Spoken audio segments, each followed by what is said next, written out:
mbokk Thiénaba TV mi ngi jaar ci YouTube nag day kër goo xam ni dalloo na télévision yu bari waaye télévision ba ëpp fayda mooy ba ëpp ñu ko seetaan ba ëpp ñu ko abonné ba ëpp ñu cay commentaire kon mbokk yow mi seetaan ba pare aboneel ngir dolli ñu chance ñu gën a jëm ca kanam bësal cloche bi dara bañ laa raw waaye commentaireal ngir mbir mi gën a am fayda. Thiénaba TV à votre disposition pour la couverture de vos événements, pour la couverture médiatique des grands événements. Si elle t'a plu, appuie sur abonner et sur la cloche pour ne plus rater les vidéos qui suivent. Thiénaba TV avec vous avant, pendant et après.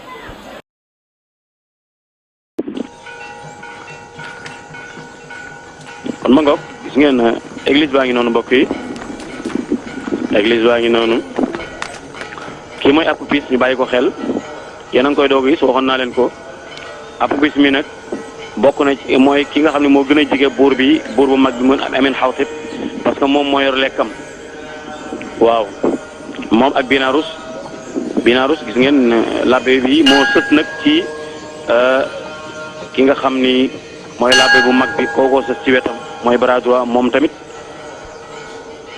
Hadratul Mubashir ki nga xam ni yaa jige buur bi Hadratul Mubashir فليحفظ الإله آمون يالنا آمون أبوبيس قائم مقام ألخماه عسى أن يتقبل آمون طاعته لطالما قلت إن الموقر أبوبيس رجل مؤمن خلافا لمولاه الملك أمن حوتب الثالث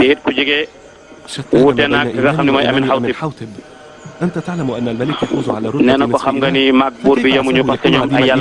إنه عديم الإيمان معه بوتيفار عزيز مصر أنا على يقين أنك رأيته بنفسك غير مرة وهو يتطاول على آلهة المعبد وكهنته أليس كذلك؟ بلى لقد رأيته ولكن يحق للآلهة أن تكون بعضها ليس دليلا فالآلهة ليست كذلك صحيح؟ وهل يحق للآلهة أيضا أن تفني بعضها بعضا؟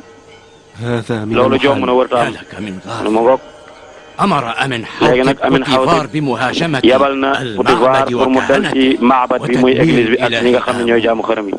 لا أصدق كلامك المحترم أمن حوتب لا يصدر هكذا أوامر. الخماه الكاهن الأعظم لا ينطق بالكذب. سوف أصطحبك إليه كي تسمع منه بنفسك. إذا كان ما تقوله صحيحا فلا ريب أن لقد نال بوتيفار العقاب الذي يستحق وسيأتي الدور على أمن حوتب لاحقا. ألم تطلع على تفاصيل فضيحة زليخا زوجة بوتيفار مع بعض عبيدها الأجانب في القصر؟ تقصد أن الإله آمون صب لعنته على بوتيفار وزوجه زليخا؟ لا تشك أبدا في أن هذه الفضيحة ضرت بمكانة بوتيفار ومصداقيته أمام عموم أهالي مصر. إذا كنت راغبا سأصحبك إلى الخماه الكاهن. أجل هذا منتهى أملي ومناي سأذهب بالتأكيد. بورك الموقر الخماه ليس حاضرا لكنني سوف أدخلك عليه فور أن يشرفنا بوصوله إلى المعبد. ndax li ma la wax nii moom la Amin Xawtib def bëgg a dal ci kawam nga mën koo gëm xam naa su ma la waxee man dong doo ma gëm waaye su ma yóbboo ba kilifa boo waxee di nga xam dara jigéen ñaa ngay seetal Yuzarsif nag ne nañ jigéen ku fegu la xam naa ni Zuleyxa yàgg na koo topp ay yoon yàgg na koo topp bëgg a dal ci kawam kii mooy Apopice mbokk yi kii mooy Binarus nee na ñoom ñaar demoon nañ ba ay fan yàggul sax xam nga ni li xew seen diggante dëkk bépp ñu koy waxtaane mu ni loolu jigéen joo xam ne moo gën a màgg ci dëkk bi ba pare nekk ñaareelu gën a màgg ci dëkk bi na lay defee lu ñaaw loolu déedéet waay deuxième dame du def loolu waay nee na ko loolu bu amee day Potifar booy ba mu rey ko rek na ko Potifar rey تقول نسبة المدينة أن فتاة قد شغفها وإنها لما جاء على ذكر يوزرسيف أمامها خلال الحفلة تغير لون وجهها. نهاري إذا هوى القلب هوى بصاحبه. وأكد لك لقد عشقت يوزرسيف ويوزرسيف لم يمكنها من نفسه.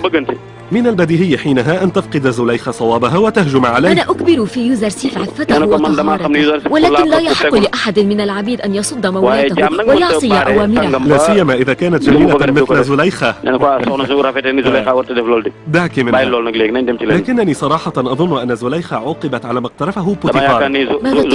التقيت اليوم بكيموني أحد كهنة المعبد، كلمني لبعض الوقت إنه يقول إن أمن حوت الثالث وبوتيفار كفرا بالإله آمون وعزم على مهاجمة المعبد وتدميره. أقصد أن الآلهة دفعت زليخة إلى ارتكاب هذا الفعل لتقبح زوجها بوتيفار. أنا أيضا لم أصدق الكلام. تعهدت مع كيموني على أن يصحبني إلى الكاهن الأعظم لأسمع منه تفسيره لما جرى. ارجعي إلى البيت الآن وأنا يجب أن أذهب إلى القصر. اذهبي. kii mooy Apophis ki ci des mooy Binarus ñoom ñaar nag ñoo gën a jege buur ba ci yor seen wàllu lekk. léegi nag mbokk yi ñu déglu fii nee na ko ñi dee nag mën nañoo dekkiwaat bu fekkee nahru Niil dekkal nañ ko. ndeke noonu tamit li nga xam ne noonu la gàncax gi di màggewaatee noonu yi la nit ñi dundaat. sama ndigal yi na ngeen ko digal na ngeen ko def. na ngeen parfum seen néew yi ngir seen dund mën a continuer. sinon bu ngeen ko deful moom dee dana leen jàpp ba dootuñu jeex. xanaa gisu leen ni ci seen néew yi ci laay sukkandiku ci néew yi di leen defaraat. dama leen di aar comme ba adduna tukki noonu laa leen di aaree seen néew yi. lii sama coobare la. képp ku nangu loolu sama jaami rek ma defal la loolu. kon na ngeen ma jox ni xarabiin yi mooy addiya yi na ngeen ko andi nag. seen addiya yi gën a seer na ngeen ko andi alal ju dul jeex na ngeen ko andi. ngir ma saxal leen may leen dund gudd. ginnaaw bi ngeen deewee ngeen konnee dund waaye ma nga ne la ci kaw. waa ji mi ngi koy xool. nii nii wuti yow looy xool. danga maa gëmul man maay Aamun man maay yàlla yi. bët yi ngay xool mel ni kuy sikki sàkk ci sama yàlla. jàngat naa ci sa xar kanam gi ni yow yaa ngi sikki sàkk ci sama yàlla gi ma nekk yàlla. gis nga de góor gi fa mu fatu. dinaa la baal bii baa nag. waaye bis boo delluwaatee di ma jéem a xool dinaa la rey léegi ni mu gën a gaawee. gis nga. baal ma yaakaar naa la. maa ngi tuub naa ci yàlla yi muy Aamun. baal ma dootuma la xool. baal ma. yaakaar naa nga jéggal ma. ca. léegi tàllal naa leen ak dund may naa leen dund gudd. nga de est-ce que yàlla ji taxaw mooy wax wala keneen ay wax. saxal naa leen ci dund gu dootul jeex ba mukk. léegi nag dinaa dem bàyyi leen ci bërëb boobu. fa may làqu guddi gu jot. ngir ma noppalu nag ci dalal mbindeef yi ak jubal leen. settantal it seeni mbir muy mbiru jaam yi. ma préparé sama bopp pour suba. ngir ma continuer di sàmm njubag sama jaam yi ak di wattu seenug dund kon ma ngay dellu wala ña ngi koy delloo Aamun a ngi neen ñu koy delloo waaye est-ce que Aamun moo doon wax est-ce que Aamun moo doon wax est-ce que Aamun moo doon wax wala kan moo doon wax xool leen mbokk yi di ngeen ci xam dara góor gi de moo doon wax ca kaw moo nekkoon ca kaw làqatu soppi baat bi yor benn haut-parleur di wax soppi baat bi ba ku ko dégg doo xam ni moom mi mooy wax léegi ñu xool kàddu ga doon wax ak kàddu gii muy bëgg a waxee ndax ñoo yem ndekete naxaate rek lañ fi nekkee du yor kàddu gi yeneen jëmm ndekete woo nee na amin gërëm na leen yéen jaamam yu sell yu dëggu yi bu leen fàtte nag ak liis bi léegi nag Aamun mi ngi xaar addiya yi ngeen koy jox ak alal ji gis nga alal rek baat boobu la njëkk a wax waaw ndeysaan léegi nag gis nga noonu lañu dañuy nax nit ñi rek yow kilifa gi waxtaan ak Abu Piis ki nga xam ne moo yor lekk buur Amun Xawti Saalis حدثته عن كفر أمنحوتب وبوتيفار ولكنه رفض أن يصدق فوعدته أن أحضره إليكم لاحقا كي يسمع منكم حقيقة كفره. تأكد من حضوره عندك. أمنحوتب يجب أن يعاقب بقسوة ويجب أن تجتث جذور هذه العائلة من تاريخ مصر. إياك لا يأتي نال بوتيفار حصته من لعنة أمون وسيأتي الدور على أمنحوتب بالتأكيد. إذن علي المقام يعرف عما جرى بين يوزرسيف والسيد أطلعني بديامون على ذلك. إنما فعلته زليخة قد جلب العار على المعبد ويتوجب عليها أن تبرر تورطها، إلا أننا لن نسمح لبوتيفار بالتملص من الأمر. بعد أن افتضح أمر بوتيفار حان دور أمنحوتب. بعد القضاء على أمنحوتب لن يجرؤ أحد على الإله. أفشوا هذه الحادثة في أرجاء المدينة كلها. يجب أن يفتضح يجب أن يعرف على حقيقته. قولوا إن رمز سطوة مصر بوتيفار قد مكن عبدا أجنبيا من جميع شؤون قصره وحتى من زليخة ضبط عبده مع زليخة كتم عليهما. إن الذي يمكن عبدا أجنبيا من جميع شؤون قصره لن يتوانى عن تمكين الأجانب من شؤون البلاد والعباد. إن مباشر قصر بوتيفار رجل كافر، وإن أمنحوتب وبوتيفار الكافرين قد عزما على تدمير الإله آمون ومعبد آمون. عليك أن تحرض الناس بالثورة على سلطان أمنحوتب. بلغوا الحاكم بوتيفار أنني سأحضر غدا إلى قصره لأتحرى عن الأمر.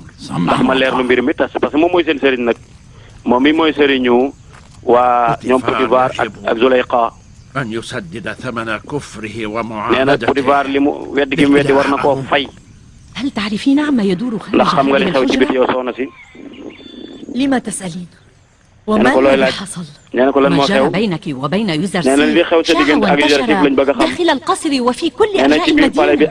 لقد بات الجميع عارفا بتفاصيل ما حصل. ما الذي تقولين؟ من الذي أذاعه؟ إذا علمت من هو فسوف بيدي.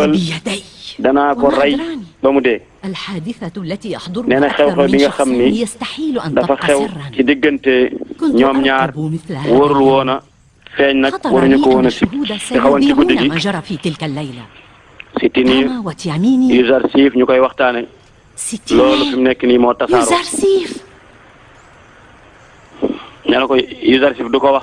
يوزرسيف لا يفهم، لكن واحدا من هؤلاء أذاع الخبر حتى بات هذا الأمر حديث المدينة برمتها. إنه فاكهة مجالس النساء، كلهن يقولن إن زليخة امرأة جامحة وخفيفة العقل. هذا سخرية الأقدار المشهورات بالرذيلة اللواتي ذاعت حكايات فسقهن في الأزقة والأحياء ويدعين العفة ويرمين زليخة بخفة العقل.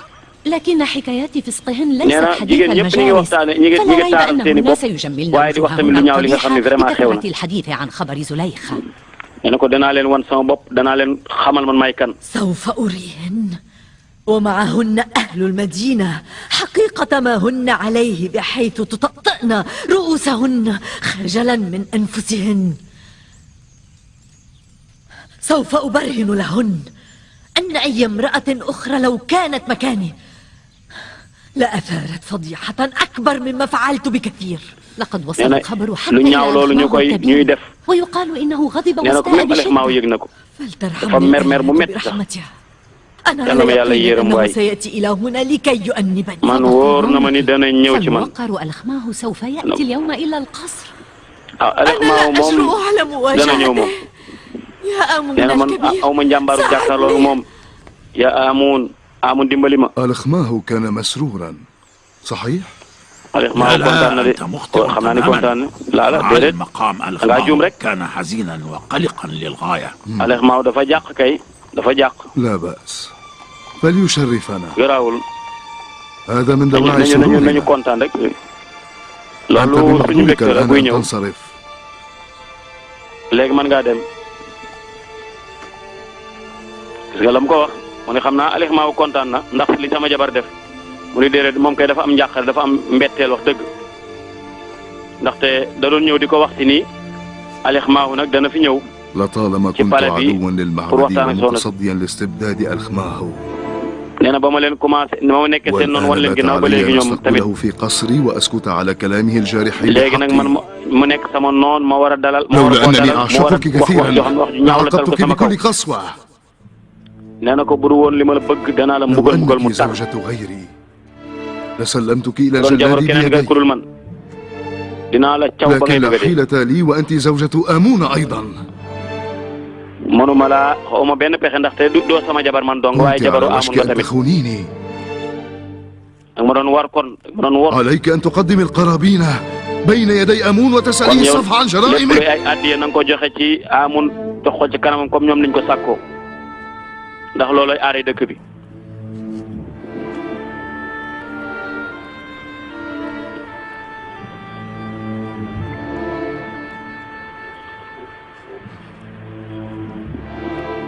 لا بأس عليك. garaawul لا بأس. سأصفح عنك. dinaa la baal bii paa. أتمنى أن يسامحك آمون أيضا. maa ngi ñaan tamit amun jéggal la man moom jéggal naa la sama wàll. ah mbokk yi dëkk bi jaxasoo na de. فليحيى علي المقام يوزرسيف. kilifa gi Yuusuf na dund ak jàmm yàlla na jàmm wàcc ni misaaw buur waaye borom teint bu ñuul bi waaye xol bi weex tàll. لست أحمل إليك أخبارا سارة. ما جرى بينك وبين السيدة زليخا بات حديث الجميع. li xew sa يبدو لي diggante أن الناس لا شغل ak لها Zuleyxa سوى tasaaroo na الإفاضة ci في dëkk bi حديث ci ay الفضيحة. xibaar nit ñëpp ñu ngi koy زليخا siiwal. سلمت زمامها لنفسها الأمارة. Zuleyxa هذه النفس moo ستودي بها إلى مهاوي الردى. jébbal boppam bakken bi digle lu bon te bakken boobu da lay yóbbu safar يوزرسيف سيدي. mu topp bakkenam bu bon ba rek. السيدة زليخا امرأة ماكرة جميلة فكيف أمكنك nee na ko jigéen ju bari pexe la. لقد أفلت من غضب da ngaa war a الجبار moytu ay وليس mbiram. من زليخا. nee na ko man dama rëcc ci merum yàlla waaye rëccu ma ci Zuleyxa. ومن كان يؤمن ku mel ni man du soxla Zuleyxa. لا يرى من المعصية ku gëm ni إلا yàlla yowmal xiyaam dañ ko gaaral ci yàlla du fexe ba mooy yàlla day daw safara. أخبرني ماذا عن حكاية الرضيع الذي نطق والأبواب المقفلة التي waaye léegi xale bi doon nàmp moom xale boobu doon wax moom doo ma ko nettali. يقول بعضهم أن يوزرسيف كل شيء. nee nañ Yuusuf dafa njibar. هذه كلها moo من tax xale ba wax ألطاف الله الرحمن الرحيم. lépp ci yërmande yàlla la. mii borom yërmande àdduna ak àllaaxira. ربي قد أهملني ووكلني إلى sama نفسي xel daal la ma may وأنني mooy كنت yàlla بمفردي bàyyiwuma ak sama bopp man dong maa nekkoon ak Zuleyxa nag بعد ذلك رأي العين waaye ginnaaw loolu damaa gis مني أبدا damaa gis ni yàlla bàyyiwuma yàlla neenalu ma ñeewante yàlla moo ma wër fépp ba ma rëcc ah lu xew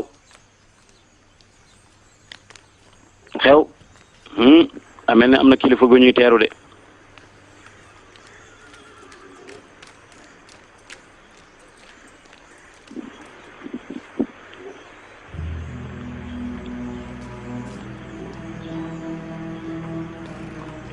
ngay defar waat de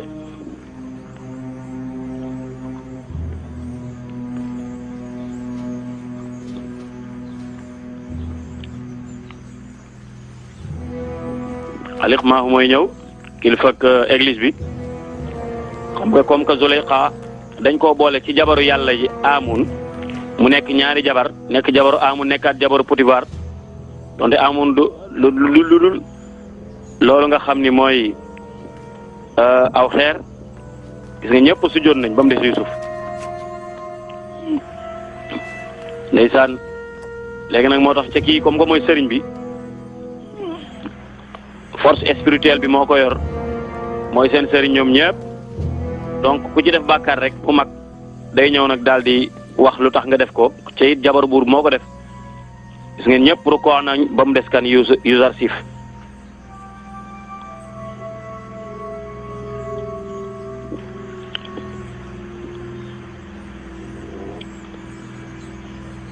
waaw loolu yàlla lañ ko defal kenn du ko defal nit.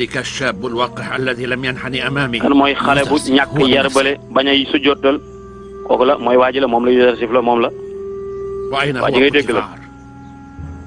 ana Potifar. Rodamun nee na ko dana la dab léegi dana dajeeg yow soo dugg see rek dana la fa fekk kon jàll sil ci biir.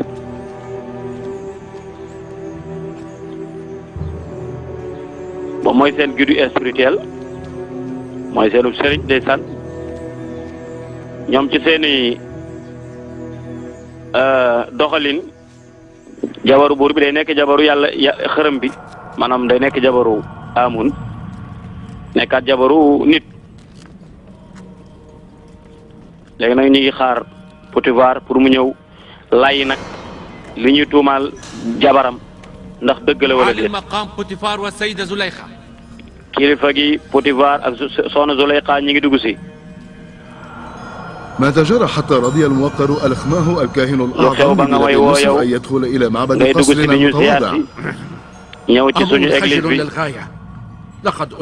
Amun daa jaaxle doyadal nañ leen toroxal nañ yàlla yi Zuleyxa yow kenn ci yàlla yi nga ci jabari yàlla ji nga tamit yàlla ji gën a mag ci Misra ban toroxte moo la jàpp ba ngay def yi di ñu andil musiba bi yow da ngaa lonk sa xol ci bëgg koo xam ne noonu Amun la nga xam ne dafa weddi Amun weddi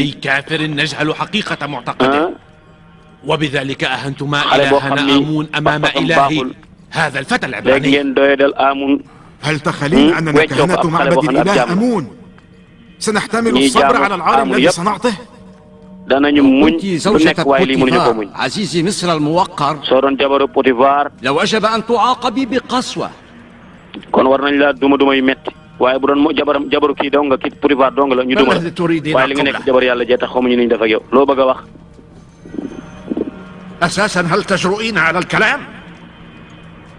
ndax da ngaa bëgg a wax. loo bëgg a wax damay may ngeen may ñaan ngeen mayoo ma défendre sama bopp ndax di nga ma may rek dama yàkkamti waxal may leen ma ay fan rek dinaa saxal ci ñëpp ci kanam ñëpp wax leen ni man damaa set nan ngay setale sa bopp ci lii nga xam ni siiw na ba pare loolu sama mbiri bopp la yu may doxal damaa bëgg a tëj gémmiñ ñi nga xam ne dañuy waxkat yi laa bëgg a tëj seen gémmiñ garaawul xoolal li ngay def xam naa ni delloowaat teraanga yàlla yi ak seen orma loolu dana jafe mu amaat ndaxte siiw gi ñaaw gi siiw na ci dëkk bi siiw goo xam ne yàlla yi sax teg joxtuñu leen benn respect kii tamit dana mer de ndax am na lu ñu ko ci laal moom tamit bu doon yàlla yi kii donc kon caw nañ la bu yàgg Potifar أنت قدمت على طبق من ذهب كأس السم الزعاف الذي سقاني إياه الكاهن الأخماه dangaa joxe kaasu or boo xam ne وإلا فهو وصاحبه بديامون أحقروا وأعجزوا حتى من أن ينبحا على باب قصري أنا loolu nga xam ni mooy kaasu tooke ba tax Bedyamun ñëw ak Alixmaahu ñëw fii di nekk ay xaj di baw ci sama palais bi yow yaa leen may loolu toroxal nga ma kon soxna si gën naa diis nag fi mu nekk nii. Kalimama. naam mawlaati. naam sama kilifa. hayyi muttaka'an wa a'addi. préparel ma benn noos. benn ngan goo xam ni wool jigéen ñi gën a tedd ci dëkk bi woo leen. allahu akbar man am naa lu ma wax ak ñoom هل استدعيتني يا سيدة؟ ما هو بدي بما تأمرينني؟ soxna si ndax yaa ma woo loo may digal. لن أجيدك بطلباتي. لا أطلب منك أن تحضر حفل الغد. leen rek laa soxla ci yow وأنت تلبس أحسن ثياب. mooy invitation bi may def nga teewee ko. جمل نفسك أحسن ما يكون. ومتى ما استدعيتك ادخل علينا مجلسنا. saa yu ma la wooyee nag وضع آنية الفاكهة أمامي ثم أرجع من حيث أتيت. na nga andi tamit. palaatu furi nga teg ko sama kanam ndax aajo ba man nga ma ko defal. لا مانع لدي سأفعل ما تطلب. loolu garaawul dinaa def li nga wax nga sàkku demal sa yoon aywa moo tax yàlla mu ni falamma sami'at bi makrihinna arsalat ilayhinna wa a'taddat lahunna muttaka'an wa aatat kulla waahidatin min moom loolu lay wax nee na dama bëgg ñu xéewlu andi leen ay lalal leen lekk yi gën a neex na ngeen ko teewal ak naan yi gën a neex fruit yi nag na bari surtout orange ku ci nekk na ngeen ko jox paaka ku nekk na ngeen ko jox paaka bu ñaw bu mën a dagg ah allahu akbar gis nga mbir maa ngi ماذا تريدين قولي؟ ndax kilifa gi dana ma may loo bëgg. أريد أن أبرهن أنني لست امرأة سيئة كما يخيل إلي. damaa bëgg a lay ni wane ay preuve yu wane ni man duma jigéen ju bon ndax may nga ma loolu. حري بك أن تقري بذنبك فتتوبي منه. yow بدل أن تسعى إلى تبرير الجريمة الفادحة التي اقترفتها. moo gën ngay jéem a dugg ci ay détails yoo xam da ngay jéem a seetal sa bopp. yow def nga baax أنا لست أطلب منك الكثير. أتمنى عليك غدا أن تقف لبضع دقائق قرب قاعة الاستقبال. damaa bëgg ci wetu saal bi rek nga taxaw di xool ngay seetaan li xew dama bëgg rek nga taxaw ci wetu volontaire bi seetaan li may def ak ñoom. لقد عزمت على أن أستعين بنساء مصر لأستعيد كرامة البلد. dama préparé teeral jigéen ñi teeral leen. فهل قبلت ما طلبت مني؟ ndax li ma la ñaan man nga ma ko may. حسنا قبلت. baax na d'accord na. caay gis nga de moom la yàlla wax. dana ko sant naa la baax a baax ko. falammaa sami'at bi makrihinna arsalat ilayhinna wa a'tadat lahunna muttakaa wa aatat kulla waahidin minhunna sakiina wa qaalat ukhruj alayhinna falammaa ra'aynahu akbarnahu wa qatta'na aydiyahunna wa qulna haasha lillah ma haadha basharan in haadha illa malikun karim. loolu dina leer gis nga invitation baa ngoogu yàlla mu ni ba nga xam ne Zuleyxa dégg na pexey jigéen ñi nag ñëpp di ko ngunguni naan ndaw si day déconné topp ab jaamam di ko jéem a sàkk ba weeru nii ak en tant que buur jabaro buur nga xam ne dañ koy jàppe comme yàlla yëfu doyadi yi ma koy def yàlla mu ni ba mu déggee seen pexe yi nag mu daal di yebal ci ñoom ngir ñu préparer nag benn fête benn noos waaye ku ci nekk ci ñoom programme ba mu tëral mooy nañ la jox paaka bu ñaw léegi nag sàkku na it ci Yuusuf buñ demee ba ñëpp bernde yi tàmbali mu daal di génn nag indi palaat boo xam ne fruit la def léegi nag lan moo cee xew après di ngeen ko gis ci kanam mbokk yi jigéen ñaa ngi noonu ñoom ñëpp ay jigéen yi kilifa yi lañ kon aaya boobu te aaya fanweer ak benn mooy gunge jaar-jaaru tey fukkeel ak juróom ñaar bi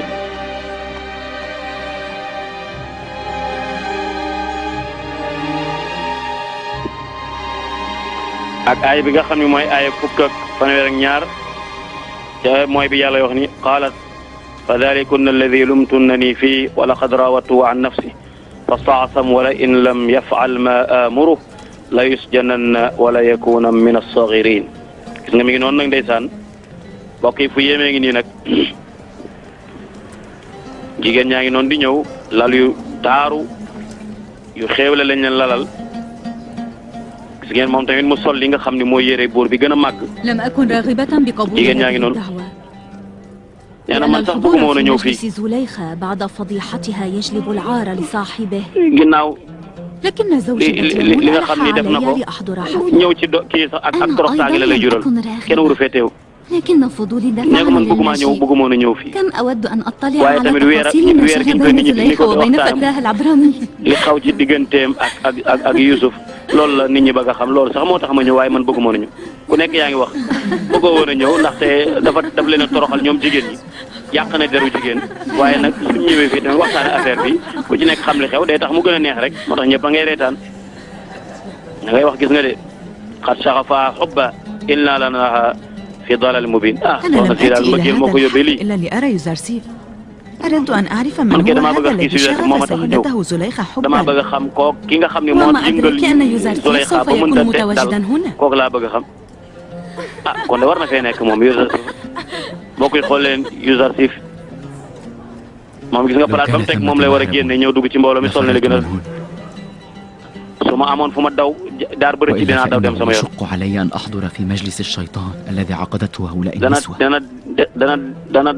dana diis loolu ci man ma teew ci jigéen baraas bi nga xam ne place seytaan la ay jigéen ñu bon rek a fi nekk. سيدات مصر وسليلات أشراف. soxnay Misra yi. اليوم surtout ñu tedd ñi. وفي هذا tey الحفل jii nag. ستحكم بيني وبينكن شفرة السكين القاطعة li koy atte nag mooy paak ñaw ko paaka yi moo ñu atte tey waaye tamit أتمنى عليكن أن تمدن أيديكن إلى الأطرج متى ما أشرت عليكن بذلك. ku ci nekk nag daal di jël benn pom saa yu ma waxee dagg leen rek سوف تعرفن معمقا. ganale gi dafa am lu tax ma def ko te di ngeen xam ci kanam nag kon jox na ndigal jaam yi pour ñu nag tasaare paaka yi waaye tasaare li nga xam ni mooy pom yi nee na leen nag li may atte ak yéen jigéen ñi mooy ñaw kay paaka yi ak xollitu li nga xam ni mooy pom yi.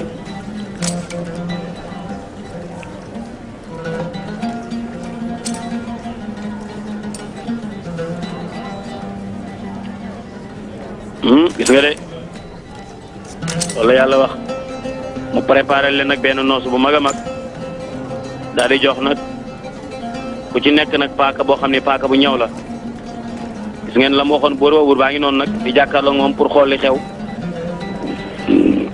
lan la ñu nar a def.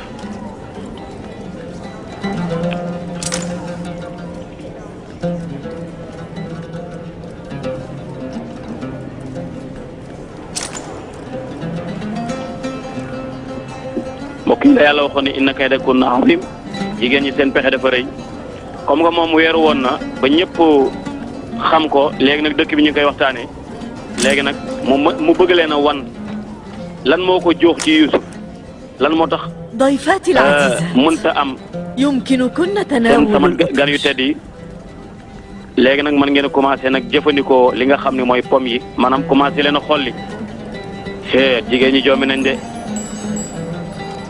léegi nag moom da leen a bëgg a wan lan waa léegi nag gis nga jox na kalima ma signe pour nag Youssouf mën a dugg si nag ci mbooloo mi mu wan leen nag lu tax nag mënta téye boppam ci Youssouf lu tax Youssouf fees dell boppam amaana moom la bëgg a wane fii.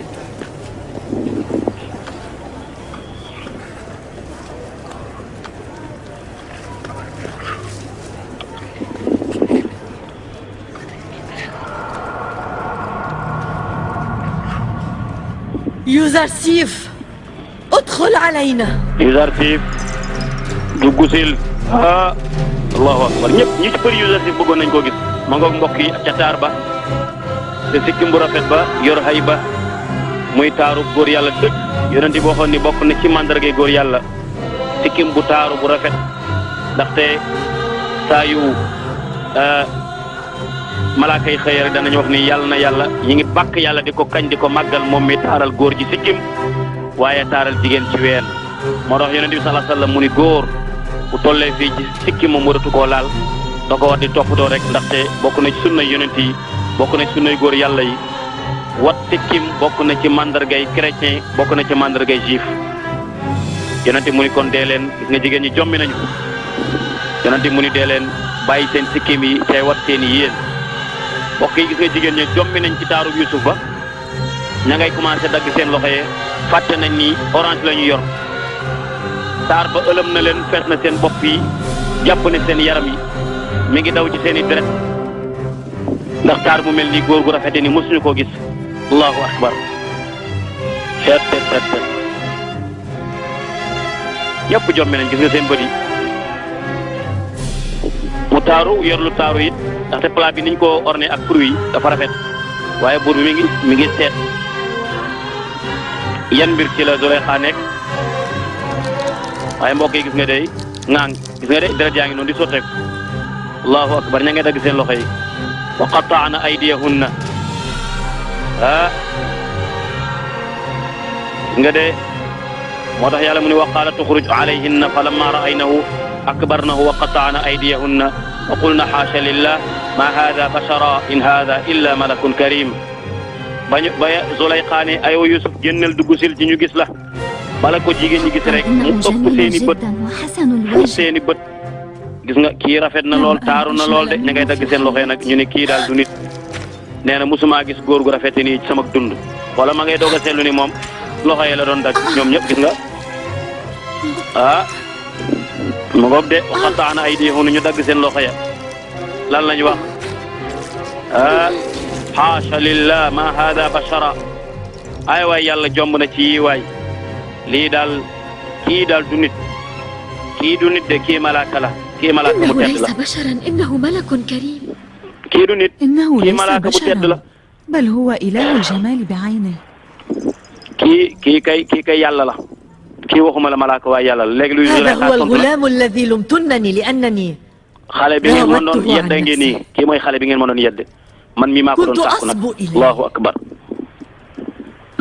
ma puusoon jëm ci kaw songu waaye moom nag moo bañ ni du def li ma bëgg lam taraynahu ghayra marratin wahida fa atala al-lubba min uqulikum benn yoon rek ngeen ko gis seen bëdi xulleeku ba ngeen seen i loxo fa araahu kulla yawm ca man nag man bis bu nekk dama koy ak taaram bi yéen tey ngeen ko mos a dagg seen loxo amaama naadiri bis bu nekk day xëy di gont ci sama ñaari bët may jàkkaarloog moom loolu léegi lu ngeen dégg bu fekkoon nekk ngeen sa fi ma nekk man kon yéen lu ngeen di def ngeen ko gisee tey benn yoon dagg seen i loxo noonu kii malaaka la kii daa yor jëmmi nit rek kii daa mel ni daal leer la bu jóge ci asamaan rek wàcc si kii jëmm la jóge ci asamaan daanu si kii du nit التي تتقمص أجساد الآدميين أو ربما كان واحدا من آلهة النور التي نزلت من عليائها إلى الأرض كي تحث بني البشر على عبادتها زليخة لا تلام على فعلتها يوزرسيف ليس بشرا كسائر الخلق هذه كلها ترهات إنه بشر مثلما نحن بشر لكنني أسألكن الآن ألا يستحق مثل هذا الفتى الملائكي أن أتحمل فيه وزر التهمة؟ هل ترى كنت تلومني الآن وتنعتنني بالضلال؟ قلت أنك معذورة فيما فعلت وأننا نساء نستحق ñun ñoo juum xam nañu ku mel nii kay ngay jàkkaarloog moom bis bu nekk doo ànd ak sa furu fara loolu mooy li ma jublu woon ci ngan gi loolu rek laa soxla woon اهدي جميع العاصين aywa yàlla waay Yuusufa ngay wét yàlla mooy kat yi maa ngi lay ñaan nga jubal leen yàlla nag ma musal ci pexe seytaane yi li ma bëggoon am naa ko ci jotaay bi am naa li ma bëggoon léegi lagg leen dellu leen ñibbi leen loolu laa bëggoon dem leen man mi doon jàkkaarloog moom bis bu nekk di ko gis ngeen may yedd di ma wax lu nekk tey jii yéen benn yoon rek ngeen ko mos a gis dagg seeni loxo ca man jotuma dagg samay loxo li ma bëggoon rek mooy ngeen loolu laa bëggoon li ma amoon bëgg naa ko léegi lakk leen dellu leen gis naa lépp jërul wax soxla ma dégg naa gis naa lépp lu bon li nga def noo ci mën a génne ah lii xanaa leerul say bët tënk baa ngi di de leer na ngàdd na ko كأنك تريدين أن تقولي أنك معذورة في مراودة يوزرسيف عن نفسه لأن نسبة مصر الجامحات حين رأينا يوزرسيف قطعن أيديهن لا يجوز لك أن تبرري فعلك بردة فعل نساء مصر اللاهيات هل هو حقا مثلك وأنت مثلهن؟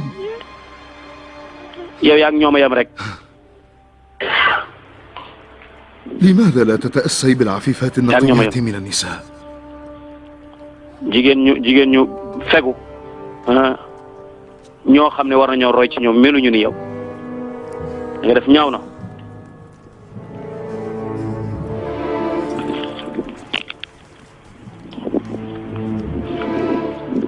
mbokk yi gis nga lam amoon ca ngan nga lam bëggoon am na ko mooy wan jigéen ñi ni leen kii xale bi ma doon sàkku jar na ko استدعينا عددا من نساء مصر حتى يبلغن يوزرسيف برسالتي. woo leen ma yeneen jigéen ñu dem ci li Yuzarsif gis ak moom beneen plan هذا نحن نخشى عليك من مآل هذا الأمر ونحرص على سمعة الموقر بوتيفار. mbir yi dañ doon xalaat daal Potifar daal suñ kaw lu ngeen wax yéen.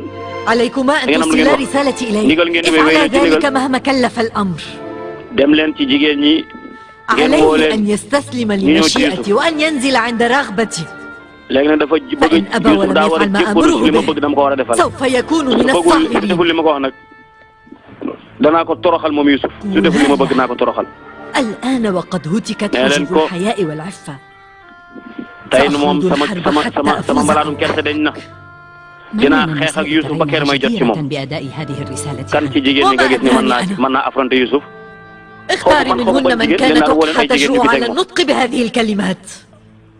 koo xam ni daal mën naa fexe ba wax Youssouf ba convaincre ko fexe leen ba wol ma ko rek mu waxtaan ak Youssouf. allahu akbar mbokk yi moom a nga ca néegam di jéggalu yàlla ci ak di rëccu génn gi mu génn seen biir ndaxte jotaayu seytaan la. yàlla maa ngi lay ñaan nga musal ma ci pexey jigéen ñi fangal ma seeni pexe yàlla boo ma musaloo ci ñoom danaa def yëf cedd. yeneen jigéen a ngoog dañuy jéem a convaincre nag Youssouf jigéen ñi ngi waxtaan ak moom naan ko. كونا على ثقة بأنني لن أستسلم لزليخة أبدا لأنني إذا طاوعتها في مطلبي أكون بذلك قد عصيت ربي. لا بأس عليك.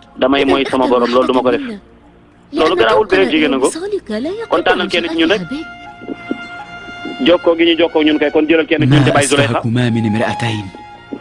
إذا كنت قد صددت السيدة زليخة ولم أطعها في المعصية مع ما لها علي من إحسان فكيف سأطيعكما وأنتما أجنبيتان؟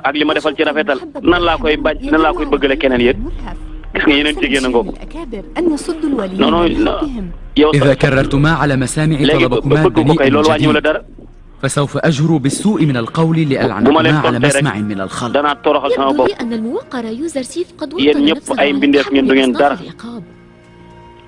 nee na ko Youssouf moom préparé na bakkenam daal xam naa nangu koo joxe gis nga nag kalima maa gis nga mi ngi dugal ay jigéen rek ku ci nekk di jéem a convaincre Youssouf pour mu nopp ki nga xam ne mooy Zulaykha defal ko li mu bëgg. هدية مولاتنا. من تربى في حجر الأنبياء لا ينخدع بمكر العبثات ولا يضر بعبادات الهوى أبدا. nee na ko yonent moom Youssouf nee na yonent lu mucc ci ay pexe. لا يقع في الشراك mi nga xam ne day naaw di dem ci kaw malakuut warta dugg ci loo xam ni ay pexe la warta daanu ci ay fiir picc muy naaw ci kaw moom warta daanu ci fiir bu nekk ci suuf te daal moom ruuxam dafa kawe dafa nekk ci kaw. إياك أن تنحني أمامي ثانية na dund ak jàmm. في الواقع سيدي لقد تعودت على ذلك أخي. تعلمت منذ أن كنت طفلا صغيرا أن أنحني أمام الكبار. man ba ma nekkee xale bu ndaw ba léegi lii laa xam. اسمع الذي يجب على جميع الخلائق أن تنحني أمامه déglu li ma la wax ñëpp dañoo war a sujjóot bàyyi ci kanam ba mu des ci kanam man mi def laa yàlla lañ ko defal yàlla lañ war a màggal moom lañ war a defal loolu. ماذا تريد؟ أنا لا أريد شيئا. loo bëgg. ولكن ماذا man bëgguma dara. ماذا؟ لقد تذكرت أن أقول لك سيدي أن النسوة اللاتي خرجن من حجرتك قصدنا من فورهن السيدة زليخة. بديهي. فهي التي أرسلتهما لكي يجبراني على أن أمكنهما من نفسي. والآن ذهبتا إليها لتستعرض إخفاقهما أمامها. قل لي نيميسابو هل تعرف بأي شيء تستعمل هذه المناديل؟ waaw torsion yu xonq yi. لماذا جعلت المناديل تحت قدميك سيدي؟ إنها علامة الرغبة فيك. أي امرأة أرادت أن تبدي لرجل رغبتها فيه نولته واحدة من هذه المناديل أو بعثت به إليه، لكنك جعلتها تحت قدميك يا سيدي. ليت إحداهن كانت تلحظني بطرف عينها فتبعث إلي بواحد منها. حسنا فهمت. لقد فهمت. علي الانصراف. سأكف عن الكلام الذي لا طائل منه سمعا وطاعا. ولكن يا علي المقام ما تفعله يجافي أصول التعامل مع الحسنوات. nee na ko li nga def nii moom daa nuru lu ñaaw de yow xale yi jigéen yi moom waroo cee mën a kii noonu man ñoom rek laa bëgg a jot. mbokk yi xoolal beneen kii rek noonu gis nga ñu ngi koy commencé nag indil ay mandarga gis nga ay mouchoir yi ñu koy envoyé yoo xam dafa am rose muy fleur rose nga xam day signifier ce qu'on appelle l'amour gis nga yooyu yëpp comme que leer na ci boppam léegi daf koy sànni rek. Mimi Saabu nee na ko lii kenn du ko sànni ci suuf parce que ku la ko jox rek day wane ne bëgg na la gis nga yeneen jigéen a ngi noonu Zulaykha bàyyeegul ba tey comme que moom mënu cee jot mu yebal ay jigéen pour ñu jéem koo convaincre.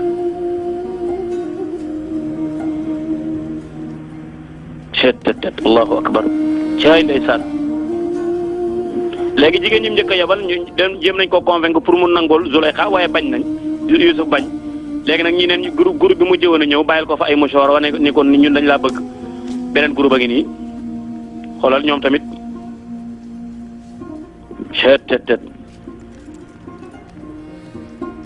yàlla ñala musal ci jigéen ju bon gis nga de jigéen moom bu xasee bu bëgg day mel ni dof rek dootul am jàmm léegi nag ñu ngi ñëw di nee na ko ñun daal dem nañ waxtaan nañoo moom mais mënuñu koo convaincre لقد ذهبت جهودنا moo gën a لن dëgër ننال ay مرادنا montagne Yuzarsif dafa dëgër وكيف ñun def nañ liñ تنصحني bëggoon أن lépp waaye amuñu dara أتصرف أما léegi lan ngeen من may diggal nag pour ma def ko سبيل يوزرسيف يجب أن يسجن إنه سبيلنا ah الوحيد lan laa war a def السجن لا، إذا ده دخل كله السجن تجكره. سيعرف قدر ممكن نعمة تجكره. البلاط ممكن الذي يقيم تجكره. فيه léegi nag yow soo ko dugalee prison dana xam sa dayoo nag فيما تأمرين saa yoo ko su ñemee caf ka tëju لا ci أطيق prison هذا الأمر dana xam li muy def سوف يحول السجن بيني nee وبينه na waaye man mënu ma ko tëj إذا kon كنت kon kaso bi day dox sama diggante ak moom فعليك أن ترضي بسجنه soo هذا ko مجرد bëggee yar تأديب nag الحبس danga koy tëj rek المؤقت كفيل بأن يروض loolu yar la عصيان façon yar la rek سوف يحطم السجن ñu bari كبرياء buñ leen di yar dañ ومتى leen ما tëj kaso أذعن لك تطلقين سراحه ah nee na dana wane sax màggaay nag استدعيه إلى حجة الأبواب nga de السبعة pexe yi rek léegi woo ko ci foofu juróom-ñaari porte ya nekkoon Thiénaba TV à votre disposition pour la couverture de vos événements, pour la couverture médiatique des grands événements. Si elle t'a plu, appuie sur abonner et sur la cloche pour ne plus rater les vidéos qui suivent. Thiénaba TV, avec vous, avant, pendant et après.